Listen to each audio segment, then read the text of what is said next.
Welcome along to the 2017 Formula One World Championship. Melbourne looks an absolute picture today, and they're still working on that Red Bull car to try and get it fixed. He broke down on his way to the grid. I keep my fingers crossed that he will rejoin the rest of the pack and will get going at some stage. We have 5 lights on ahead of the drivers. It's lights out and away we go. Hamilton gets away very well indeed. Sebastian Vettel has to cover off Valtteri Bottas. Verstappen's already challenging Kimi Raikkonen into turn 1. The first two, so Hamilton and Vettel go through unscathed. Then comes Bottas and Raikkonen just ahead of Verstappen. A bit clumsy, it looked like Verstappen Van Dorn towards the rear there in the McLaren. But Hamilton into turn 3 we go now. Felipe Massa challenging on Max Verstappen, and it looks like as well that places have been lost for Romain Grosjean, and going off the Sauber of Marcus Ericsson and Kevin Magnussen in the Haas down at turn 3. Yeah, that looked a really clumsy incident down there and quite unnecessary. We'll have to have a look and see how it unfolded, but very clumsy. It was on pretty much in the middle of the corner, even slightly towards the exit. I think Ericsson's entitled to. He's turning, he left him space. He caught the curb, you see, and just lost the steering out of his hands almost. So that's entirely down to Magnussen. Here's the start once again, Martin, and Hamilton getting a perfect getaway. He did, and so did Verstappen. The Ferraris were actually a bit steady, but Vettel recovered it down into turn 1. And how well behaved was everybody? Somehow, they didn't run into each other. No flying front wings. Out comes Daniel Ricciardo, Ted Kravitz. Does, and I thought he might put the soft tyres on and just go for it for a long strategy, but no, it's the ultra soft tyres. 2 laps down now, Crofty. He's got some overtaking to do. Trying it for a grip. Hamilton for the second time, once before the race, once with the race underway, reporting that he's struggling for grip. Surprised he gave that away, frankly. Huge plumes of smoke now coming from the rear of that Haas. Now, this is a real shame for Grosjean. His race is over and he was looking forward to a really good points haul. And Hamilton pits first. It's the soft tyre for Mercedes, so it's starting to cool off down here. I can feel it. Nice stop for Mercedes at 3.3 seconds. We've not heard a single Ferrari team radio saying that they're having problems with their tyres, and he's now got lots of clear air ahead of him to put his foot down, as he puts in a 35 seconds exactly for the final sector. Interesting, Martin, because that's the best final sector time we've had. Hamilton, even with DRS, not able to get alongside. Yeah, because Verstappen's in the 29s. If he stays in the 29s, no wonder it's race critical, Vettel will be ahead of him in 2 laps.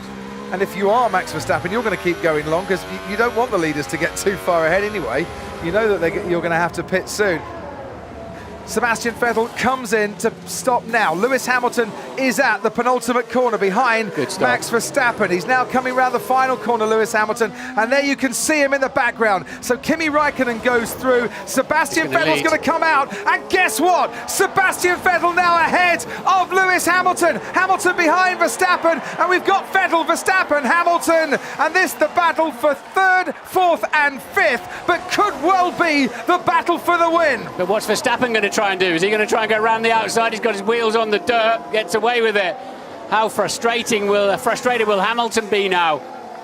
We're thinking B now, thinking plan B. 2 stop. Could he go that much faster and make up the 22 seconds he'd lose for stopping again? No, there is a Red Bull. Danny Rick, looks like Danny Rick.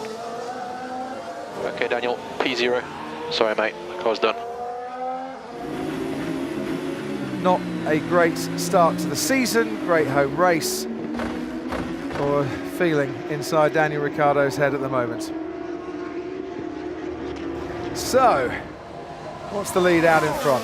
9.2 seconds. More importantly, what's the gap between Hamilton and Bottas? It's now 2.4 seconds.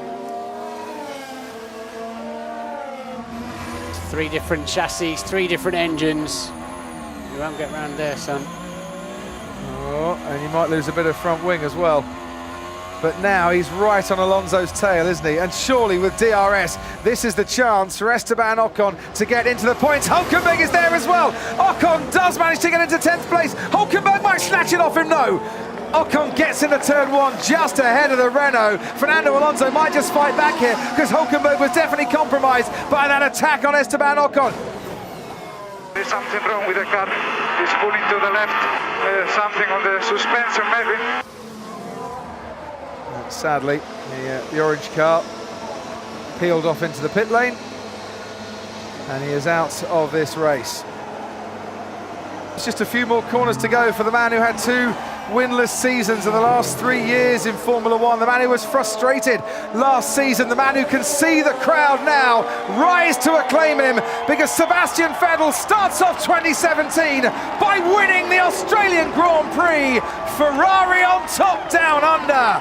And there was no golden touch for the Silver Arrows today. Lewis Hamilton comes home to claim second place ahead of his teammate Valtteri Bottas, who picks up his 10th career podium finish. Forza Ferrari ragazzi, grazie a tutti, grazie. Grande lavoro, grande macchina, con calma. Grazie. Sebastian Vettel wins from Hamilton and Bottas. His teammate Kimi Raikkonen comes home to take 4th place after Raikkonen Max Verstappen in the only Red Bull that finished this race. Felipe Massa finished 6th for Williams on his return to the sport after his retirement last year. But it's a double point scoring finish, not just for the Toro Rossos of Sainz and Kvyat in 8th and 9th, but the Force Indias as well. Maximum points and a win for Vettel and Ferrari in Australia.